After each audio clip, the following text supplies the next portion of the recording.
తెలంగాణ మాజీ సీఎం కేసీఆర్కు హైకోర్టులో ఊరట లభించింది. 2011లో నమోదైన రైల్ రోకో కేసును ఉన్నత న్యాయస్థానం కొట్టేసింది. తెలంగాణ ఉద్యమ సమయంలో 2011 ఆగస్టు 15న సికింద్రాబాద్లో రైల్ రోకో నిర్వహించారు. ఈ క్రమంలో పలువురిని పోలీసులు అరెస్టు చేశారు. నిందితులు చెప్పిన వాంగ్మూలం ఆధారంగా కేసీఆర్ను 13వ నిందితుడిగా రైల్వే పోలీసులు చేర్చారు. ఈ మేరకు ప్రజాప్రతినిధుల కోర్టులో పోలీసులు అభియోగ పత్రం దాఖలు చేశారు. ఈ కేసు చాలా కాలంగా పెండింగ్లో ఉన్న నేపథ్యంలో కేసును కొట్టేయాలంటూ కేసీఆర్ పిటిషన్ దాఖలు చేశారు. రైల్ రోకో జరిగిన సమయంలో కేసీఆర్ సంఘటనా స్థలంలో లేరని ఆయన తరపు న్యాయవాది వాదించారు. కేసీఆర్ పిలుపుతోనే రైల్ రోకో నిర్వహించారని పబ్లిక్ ప్రాసిక్యూటర్ తన వాదనలు వినిపించారు. ఇరువైపుల వాదనలు విన్న న్యాయస్థానం కేసీఆర్పై నమోదైన కేసును కొట్టేస్తూ తీర్పు వెలువరించింది. తెలంగాణ మాజీ సీఎం కేసీఆర్కు హైకోర్టులో ఊరట లభించింది.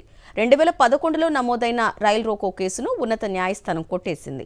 తెలంగాణ ఉద్యమ సమయంలో 2011 ఆగస్టు 15న సికింద్రాబాద్లో రైల్ రోకో నిర్వహించారు. ఈ క్రమంలో పలువురిని పోలీసులు అరెస్టు చేశారు. నిందితులు చెప్పిన వాంగ్మూలం ఆధారంగా కేసీఆర్ను 13వ నిందితుడిగా రైల్వే పోలీసులు చేర్చారు. ఈ మేరకు ప్రజాప్రతినిధుల కోర్టులో పోలీసులు అభియోగ పత్రం దాఖలు చేశారు. ఈ కేసు చాలా కాలంగా పెండింగ్లో ఉన్న నేపథ్యంలో కేసును కొట్టేయాలంటూ కేసీఆర్ పిటిషన్ దాఖలు చేశారు. రైల్ రోకో జరిగిన సమయంలో కేసీఆర్ సంఘటనా స్థలంలో లేరని ఆయన తరపు న్యాయవాది వాదించారు. కేసీఆర్ పిలుపుతోనే రైల్ రోకో నిర్వహించారని పబ్లిక్ ప్రాసిక్యూటర్ తన వాదనలు వినిపించారు. ఇరువైపుల వాదనలు విన్న న్యాయస్థానం కేసీఆర్పై నమోదైన కేసును కొట్టేస్తూ తీర్పు వెలువరించింది.